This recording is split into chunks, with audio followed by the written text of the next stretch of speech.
Assalamualaikum warahmatullahi wabarakatuh. Halo guys, kembali lagi bersama saya Bobby Heren. Kali ini kita bahas sifat Tuhan ya, yang dia memberi dirinya nama yaitu Allah. Jadi kalau dalam kepercayaan Kristiani ya, mereka menyebutnya Allah. Jadi sebenarnya oknumnya sama, zatnya sama ya. Jadi cuman pelafalan beda. Jadi umat Islam menyebutnya sebagai Allah, umat Kristiani menyebutnya sebagai Allah. Nah, ini rujukannya kita kan bahas sifatnya dulu yang itu Tuhan Maha Kuasa. Allah ini Maha Kuasa kan. Nah, itu sandarannya di Alkitab ya. Anda bisa baca di sifat globalnya ya, yaitu di Yesaya pasal 6 ayat 5. Itu berbunyi, kepada siapakah? Jadi Allah ini bertanya ya, kepada siapakah kalian hendak menyamakan, mengumpamakan, membandingkan sehingga kami sama. Ya. Nah, itu artinya bahwa tidak ada yang sama, serupa, sebanding dengan Allah, ya. Apapun itu. Anda mau bandingkan dengan raja, nanti saya akan terangkan ya, bahwa raja itu ada kekurangan. Bukan raja, bukan bukan sila raja ya. Bukan juga manusia, bukan apapun itu, ya kan? Karena dia itu dalilnya adalah tidak ada yang sama, serupa, sebanding, seumpama dengan dia. Jadi apapun yang Anda gambarkan tentang dia itu tidak ada yang sama dengan dia. Nah, sekarang kita masuk ke sifatnya yang itu Tuhan Maha Kuasa. Nah, kalau melihat hal ini, tentu kita akan merujuk kepada kekuasaan berarti kan. Nah, bedanya antara, jadi ada orang yang punya kuasa ya, ada yang punya Maha Kuasa. Jadi kalau punya kekuasaan itu masih terbatas, ya. Contoh di dunia ini yang paling tinggi yang punya kekuasaan adalah raja, ya, atau presiden. Ini raja atau presiden, ya kan? Dia karena kekuasaan dia punya perangkat seperti hakim, seperti militer, seperti ya menteri-menteri dan sebagainya. Nah, tapi sang raja hanya punya kekuasaan, dia tidak maha kuasa. Dia kekuasaannya punya keterbatasan. Dia tidak berkuasa untuk mengendalikan rakyatnya, ya, kalau dia tidak bisa mengendalikan pembantu-pembantunya, seperti militernya, penasehatnya, gitu, ya kan? Karena bagaimana kalau misalnya contoh kayak presiden di Myanmar lah, Aung Suu Kyi, dia terpilih secara demokratis, tapi digunakan militer. Nah, kan dia kehilangan kekuasaannya tepat setelah dia terpilih, ya, dia mendapatkan mandat kekuasaan dari rakyat. Aung Suu Kyi ini ya, yang menjadi presiden, tapi karena dia tidak bisa mengendalikan atau menguasai militer, dia digunakan oleh militer. Nah, sama seperti juga contoh di Indonesia, misalnya Pak Harto misalnya. Pak Harto waktu itu ada kerusuhan massal ya, lalu Pak Harto tidak bisa mengendalikan rakyat, ya. Banyak rakyat yang ingin Pak Harto turun gitu kan. Nah, jadi beliau kehilangan kuasanya gitu, meskipun beliau udah berkuasa 30 tahun. Lalu kayak Pak Karno misalnya, Soekarno, beliau juga kehilangan kuasanya. Siapalah raja paling hebat dunia, ya, itu akan kehilangan kuasanya, entah karena memang dia tidak bisa menguasai, guys, entah jadi mungkin dia menguasai, anggap dia menguasai militer, menguasai menteri segala macam, tapi tetap dia tidak bisa menguasai hati manusia. Dia terbatas. Yang dikuasainya hanya pikiran, semacam ya paling fisiknya saja gitu. Mungkin rakyat mengakui kuasanya karena terpaksa gitu kan. Jadi tidak ada yang betul-betul yang bisa dia tuh berbuat suka hati dia gitu. Dan dia bisa digunakan suatu-suatu. Bahkan kalau dia mati sekalipun ya nggak perlu ada yang menggulingkan raja misalnya atau presiden. Dia mati aja ya kan. Wafat aja itu sudah berganti kuasanya. Dia kehilangan kuasanya. Nah, kalau Tuhan, dia tidak pernah kehilangan kekuasaannya, ya kan? Nah, karena kalau raja itu ketika dia berkuasa, entah dia melalui pemilihan umum ya, atau dia melalui tangan besi ya, dia menguasai harta, menguasai orang-orang gitu kan, dengan tangan besinya, diktator ya, dia itu tidak bisa menciptakan perangkat-perangkat itu. Misalnya dia menguasai, anggaplah, misalnya kalau kita kayak di militer di Myanmar, dia menguasai Myanmar dengan menggulingkan Presiden Aung Suu Kyi misalnya kan. Nah, itu Aung Suu Kyi tidak bisa menguasai militer, dan militer dengan senjata dia punya tentara kan, itu dikuasai dia sehingga digerakkan dia untuk menguasai Myanmar dengan menggulingkan Aung Suu Kyi yang terpilih secara demokratis. Nah, apa namanya? Dia tidak menciptakan orang-orang itu, ya kan? Dia tidak menciptakan orang itu, dia hanya mengontrol, hanya mengendalikan dengan tangan besinya gitu. Dia tidak membuat langsung manusianya. Jadi membuat itu guys, misalnya gini, kayak saya. Anggap saya buat robot. Ya, saya menciptakan robot. Meskipun bahan robot itu bukan dari saya. Saya hanya membuat barang-barang yang ada di alam ini sehingga menjadi robot. Nah, robot ini tentu akan lebih patuh pada saya dibandingkan saya meng-hire atau ya meng-hire bahasa Indonesia-nya, meng-hire gitu kan. Levelnya apa dibaca meng-hire. Merekrut seorang atau beberapa orang untuk saya pekerjakan gitu. Misal saya buat robot untuk mengerjakan pekerjaan A. Sisi lain saya merekrut orang gitu. Nah, siapa yang lebih patuh? Tentu robot ciptaan saya. Karena saya betul-betul menciptakan, saya membuat sendiri, bukan menciptakan ya, lebih tepatnya dikatakan membuat. Karena bahan-bahannya memang dari Tuhan itu sendiri. Saya hanya menyusun, menggunakan barang-barang yang sudah Tuhan ciptakan. Ada besi dan segala macam gitu kan. Nah, robot ini karena saya yang buat, ya, bukan menciptakan ya, buat ya. Saya bisa memprogramnya dengan kemauan saya. Apapun itu bisa saya program. Persis dengan apa kemauan saya. Selama tidak saya ubah programnya, ya dia akan terus begitu. Saya program misalnya dia robot yang ya dia bisa bisa nyanyi. Saya program nyanyi ini saja, dia bisa melakukan itu. Tapi yang tidak saya program tidak bisa dia. Intinya adalah dia tidak mungkin melawan perintah saya karena dia yang saya buat, gitu kan. Orang yang saya rekrut itu tidak bisa seperti itu. Saya hanya bisa mengontrol dia melalui ketakutan. Saya ancam, kamu kalau nggak patuh sama saya, nggak mau laksanakan perintah saya bunuh misalnya, atau saya apa-apakan lah gitu kan. Pokoknya dia wajib patuh pada perintah saya. Nah, meskipun hati kecil mungkin melawan, jadi beda sama robot yang betul-betul kita susun semuanya guys, dengan kita rancangan kita, dia tidak bisa, dia tidak akan pernah tidak patuh sama kita, robot ini. Kalau manusia beda. Nah, raja itu sama dengan kita merekrut orang, ya. Raja itu kan merekrut orang ya, merekrut militer, merekrut penasihat dan segala macamnya, hukum, hakim gitu kan. Itu yang direkrutnya. Tuhan itu dia tidak merekrut, tapi menciptakan. Dia menciptakan malaikat, ya kan, menciptakan iblis, menciptakan manusia, hewan, tumbuhan. Itu semua sudah diprogram dia. Ya kan? Nah, cuman dia kasih program yang tidak yang tidak semuanya sama. Malaikat diprogram untuk supaya tetap selalu patuh pada dia, ya kan? Manusia dikasih free will, akal bebas.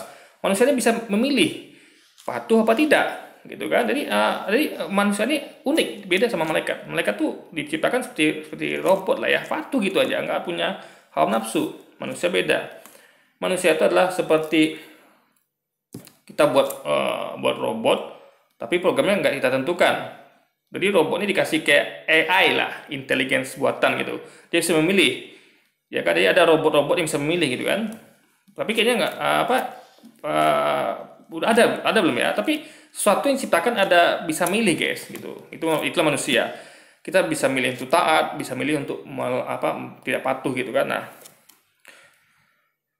jadi Jadi Tuhan itu dia bisa mengontrol kita, mengontrol hati kita karena dia yang buat. Seperti gimana kita bisa mengontrol robot sesuai dengan program kita bisa mengontrol robot. Meskipun kita buat dia free will, karena dia buatan kita bisa bertindak semaunya kepada dia. Tapi kita nggak bisa bertindak semaunya kepada orang yang rekrutan kita. Dia bisa melawan, dia bisa tidak sesuai dengan kita. Di sana dia bisa membandingkan kita. Kalau robot nggak bisa. Nah, jadi itulah sebabnya kenapa raja itu hanya punya kuasa, dia tidak punya kemahakuasaan. Kalau Tuhan, dia punya kemahakuasaan. Dia menciptakan sehingga ciptanya itu tidak mungkin tidak mungkin menggulingkan dia. Karena dia menciptakan sesuatu yang tentu tidak mungkin lebih hebat dari dirinya gitu kan. Yang saya menciptakan robot itu saya nggak mungkin saya ciptakan robot lebih hebat dari saya gitu. Karena dia nanti akan menggulingkan saya gitu kan.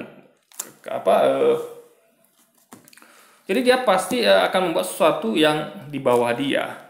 Ya kan? Kembali pada dalil tadi ya di Yesaya pasal 46 ayat 5. Kepada siapa kamu nak menyamakan, mengumpamakan, menyerupakan sehingga kami sama. Jadi dia tidak membuat sesuatu yang sama dengan dirinya. Jadi kalau seandainya pun dia membuat raja yang punya kekuasaan, itu tidak menjadi raja yang maha kuasa di dirinya.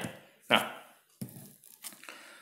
lalu kita bandingkan dengan raja ya. Karena raja ini yang punya kekuasaan. Tuhan yang maha kuasa. Meskipun nggak seimbang secara hierarki, tapi sama-sama punya kekuasaan. Bedanya hanyalah Tuhan itu maha kuasa. Raja kan hanya punya kekuasaan saja. Nah, lalu ada yang mengatakan misalnya, Tuhan itu saking maha kuasa, dia bisa berubah di manusia. Dia bisa berubah di makhluk. Atau bisa berubah di apapun itu. Nah, jangan lupa ya, ketika sesuatu itu berubah, ya, dia tidak boleh atau tidak bisa kehilangan kemahakuasaannya. Karena kan dalilnya dia maha kuasa.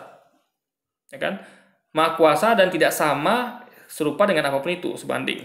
Nah, apa jadinya kalau Tuhan menjadi manusia misalnya? Menjadi makhluk. Dia kehilangan kekuasaannya. Karena dia bisa menjadi sama dengan ciptanya. Misalnya saya berubah jadi robot. Ya kan?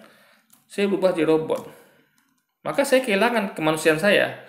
Saya pun kehilangan sifat kemanusiaan saya, yaitu menciptakan robot. Manusia kan bisa membuat robot. Manusia bisa buat robot, bisa buat apapun itu ya, selama masih ada bahannya dan ada ilmunya. Kehilangan kemanusiaan saya karena saya menjadi sama dengan robot.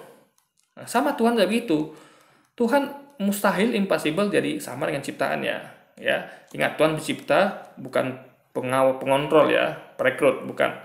Dia kehilangan kemahakuasaannya. Kenapa? Karena kalau dia berubah jadi manusia, contoh sudah ada. Dia bisa dibunuh, bisa dilempari batu, bisa dikejar-kejar lari sembunyi. Jadi kehilangan kemahakuasaannya guys. Jadi dan dan purpose-nya apa tujuannya misalnya kalau misalnya kayak karena dia kan pencipta. Saya misalnya saya membuat sesuatu. Saya tinggal misalnya saya mau ada pekerjaan itu.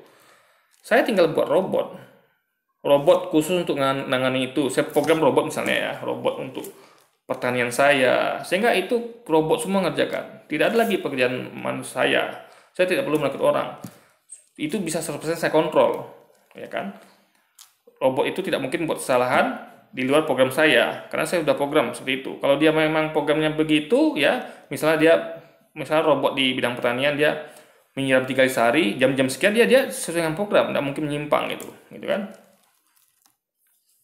Kalau saya rekrut orang itu tidak bisa saya kontrol guys, ya kan? Saya bahkan harus menyewa lagi mungkin mandor atau pengawas, dan pengawas itu tidak bisa saya kontrol. Gimana kalau dia kongkal-lingkong dengan pekerja misalnya? Jadi saya akan gampang bisa jadi ada peluang untuk ditipu. Tapi kalau robot nggak mungkin nipu saya, karena kalau ada robot nipu kita, ya, ada masalah dengan programnya. Karena kita program itu kan sesuai dengan keinginan kita. Jadi robot itu 100% akan ikut keinginan kita.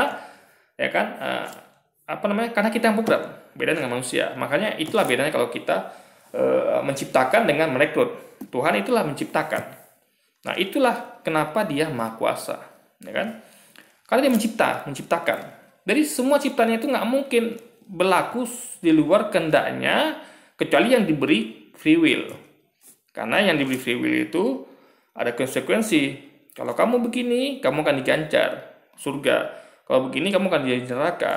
Untuk itulah surga neraka diciptakan. Karena kalau semuanya programnya sama seperti malaikat yang seperti robot, yang tanpa hawa nafsu, yang patuh sama dia 100%, untuk apa dia ciptakan surga dan neraka? Karena semuanya udah pasti patuh sama dia. Gak ada lagi gunanya ciptakan neraka. Siapa masuk neraka? Coba mungkin neraka. Nah, makanya ada makhluk-makhluk seperti manusia yang diciptakan dengan dan jin dengan free will. Nah, tapi semua itu tetap atas pengetahuan dia. Ya kan? Nah, jadi kemahakuasaan Tuhan itu ditentukan oleh penciptaan, bukan perekrutan. Nah, kalau raja tadi kan merekrut, dia tidak akan mungkin bisa mempertahankan kuasanya selamanya. Ya, jangan ya saya katakan tadi ya, digulingkan dengan paksa atau dengan cara yang sah. Bahkan ketika dia wafat pun itu akan berganti kuasanya, guys. Nah, beda dengan Tuhan yang tidak pernah mati, gitu kan. Nah, jadi itulah kalau sebabnya kenapa. Jadi misalnya gini, kayak raja menjadi, anggaplah raja menjadi sama dengan rakyatnya, ya. Rakyat kan tidak punya kekuasaan, raja punya. Nah, coba dia ingin mengampuni kesalahan dari rakyatnya. Misal rakyatnya ada yang tidak mengaku dia sebagai raja, ya kan? Tidak mau mengakui dia sebagai raja, lalu rakyatnya itu tidak dalam artinya dia ibaratnya berbuat jahat lah, merampok, membunuh gitu kan. Nah, lalu sang raja menyamar menjadi rakyatnya, ya kan? Nah, rakyatnya nggak tahu itu raja sebenarnya. Nah, ini ketika raja itu menyamar, ya raja itu bisa berbuat apapun sebenarnya, tapi tetap ada risiko. Nah, ya, dan dia memang harus melakukan itu karena dia tidak mungkin karena dia hanya merekrut. Ingat ya, misalnya ada kejadian misal gini, kayak Presiden Indonesia misalnya, ya, kan di Indonesia ini ada banyak kota, ada banyak RT lah paling bawah itu. Ya, itu kan sang presiden itu kan butuh aparat di bawahnya, gubernur, wali kota, RT, RW, ya kan. Nah, dia juga perlu pencatat sensus penduduk gitu untuk mengetahui data berapa tingkat kemiskinan, berapa tingkat kematian dan segala macamnya, yang tamat sekolah, pengangguran dan segala macamnya. Nah, bahkan kalau kita lihat medsos sekalipun atau apapun itu berita, masih ada yang tidak dapat misalnya kayak bantuan itu kan.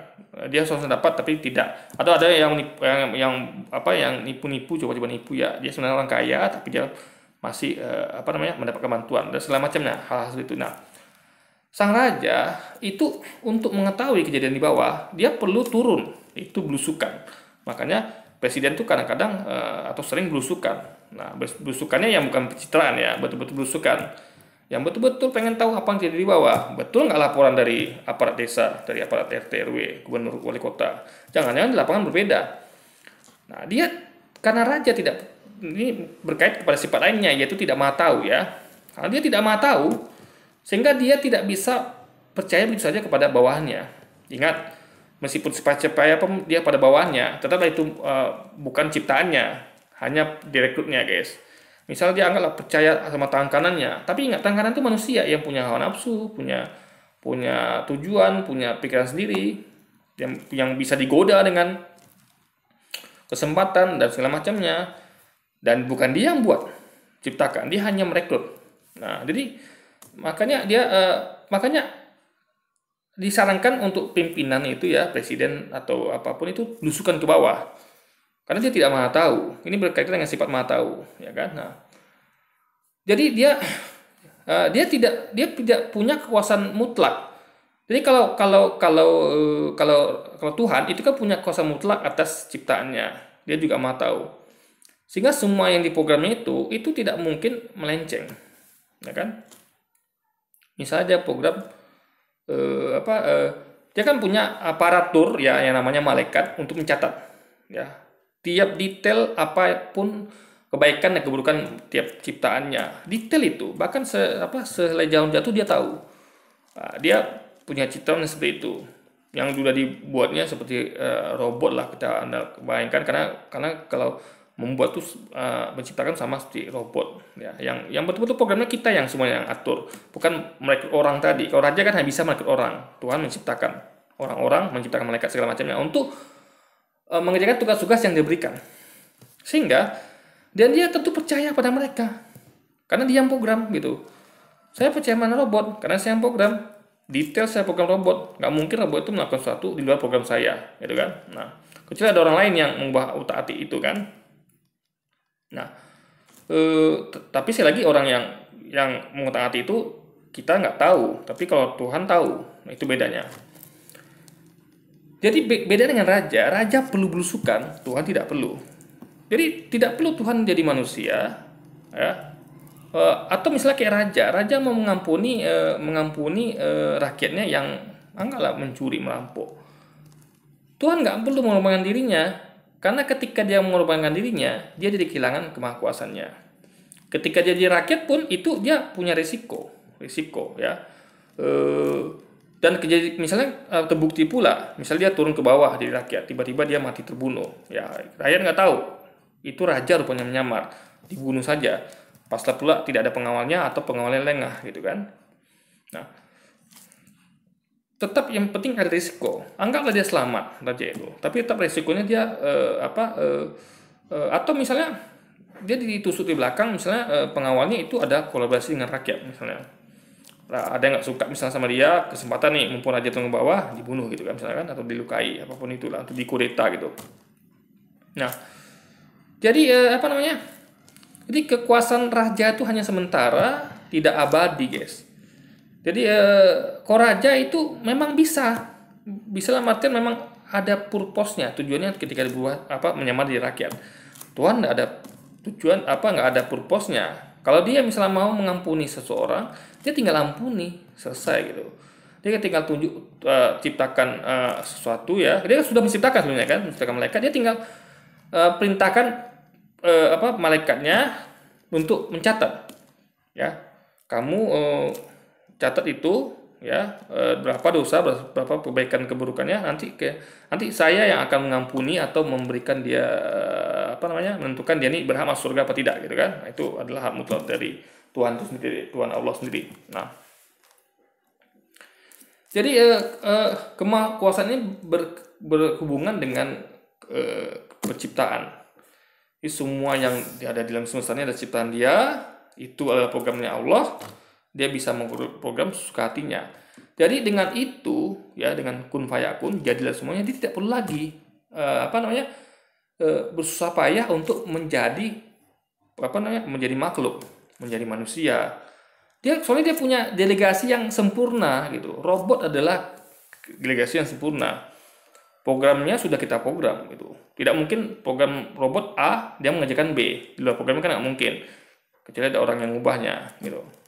Nah, seperti itulah Allah gitu. Beda dengan raja yang tadi itu, dia mungkin dia punya perangkat juga. Kalau Tuhan punya malaikat, punya ya yang lainnya, nabi-nabi utusan.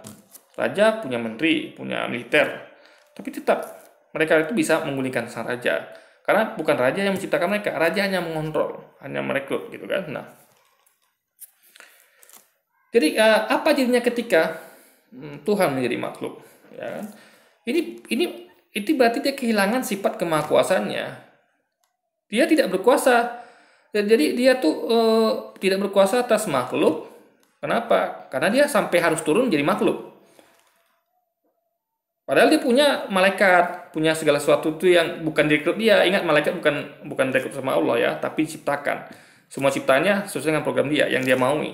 Jadi dia tidak perlu lagi berusaha payah untuk anggaplah misalnya menebus dosa manusia dengan menjadi manusia, makhluk gitu kan.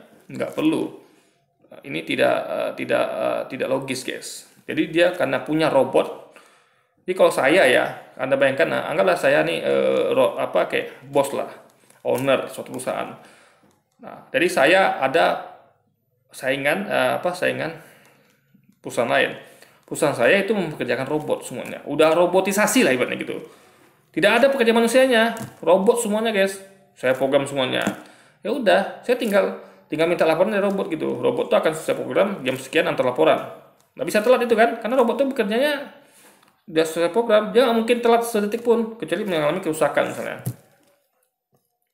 Ya kan? Nah, tapi Tuhan tuh penciptaan lebih hebat. Dia bisa menciptakan dengan sempurna. Kok saya mungkin ada kurangan. Jadi anggaplah Tuhan tuh menciptakan robot yang sempurna, robot yang tidak tidak mungkin rusak, dan programnya akan sampai kepada dia ya, apa yang diperintahkannya akan sampai kepada dia gitu. Nah, kalau raja tadi itu ya dia mungkin atau harus jadi rakyat karena dia tidak punya kekuasaan atas menteri-menterinya. Menteri-menterinya bisa membelot, bisa berbohong pada dia karena dia tidak tahu isi hati menteri-menterinya dan tidak bisa memastikan menterinya berbohong atau tidak.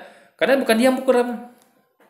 Saya, meskipun saya punya pekerja misalnya, saya punya manajer, punya mandor, saya tetap harus turun ke lapangan, guys, mengecek. Misal mandor bilang beres, kerjaan beres Pak, bos siap. Ini bagus. Apakah saya percaya begitu saja? Mungkin dia orang percaya saya kan, tapi tidak, guys. saya pasti punya rasa was-was, ragu-ragu. Benar nggak nih mandor nggak bohong gitu. Saya akan turun ke bawah. Ya kan? Nah, Tuhan nggak perlu begitu.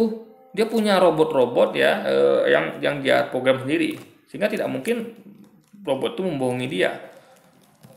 Karena bagaimana mungkin robot berbohong karena sudah itu adalah program yang dia buat sendiri. Jadi ya itulah bedanya Tuhan dengan makhluk, ya, dengan raja.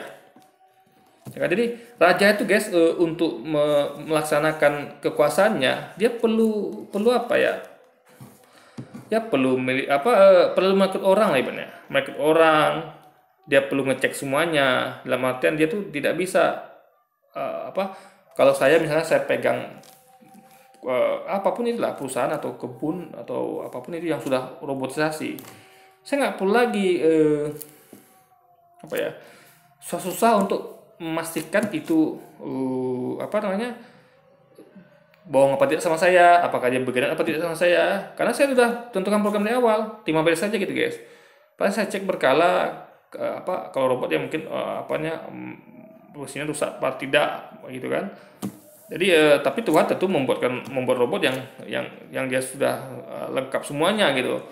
Robot yang dia bahkan diatur ini kapan rusaknya atau kapan robot ini sudah dipensiunkan gitu kan. Kayak manusia itu kapan matinya atau malaikat begitu kan, nyawanya kapan diambil gitu dan segala macamnya guys. Jadi itulah sifat. Jadi Tuhan itu tidak mungkin menjadi makhluk ya.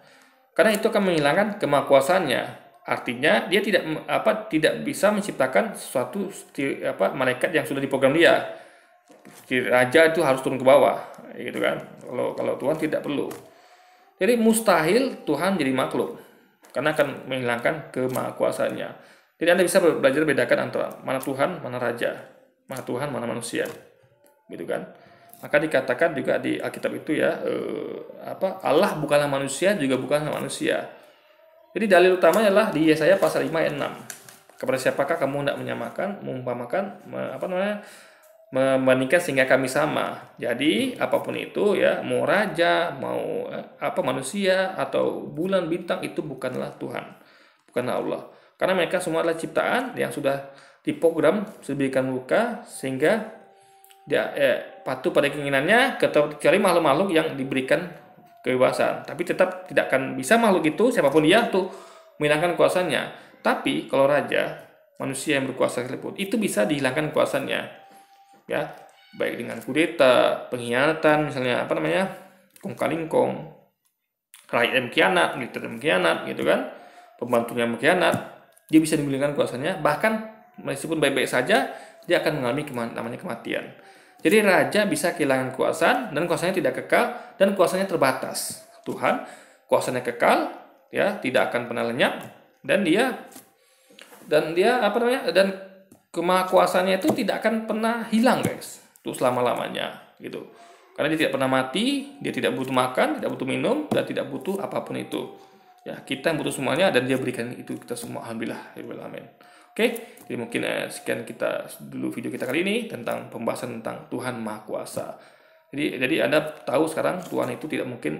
Jadi kenapa Tuhan tidak mungkin jadi makhluk? Karena itu akan menghilangkan kemahakuasaannya. Karena Tuhan beda dengan raja. Raja ketika jadi rakyat, dia akan kehilangan kemahakuasaannya. Karena rakyatnya nggak tahu dia raja, sehingga dia bisa punya risiko untuk kenapa guys. Ya, oke. Jadi mungkin sekian dulu video kita kali ini. Sampai jumpa lagi di video-video selanjutnya. Wassalamualaikum warahmatullahi wabarakatuh guys.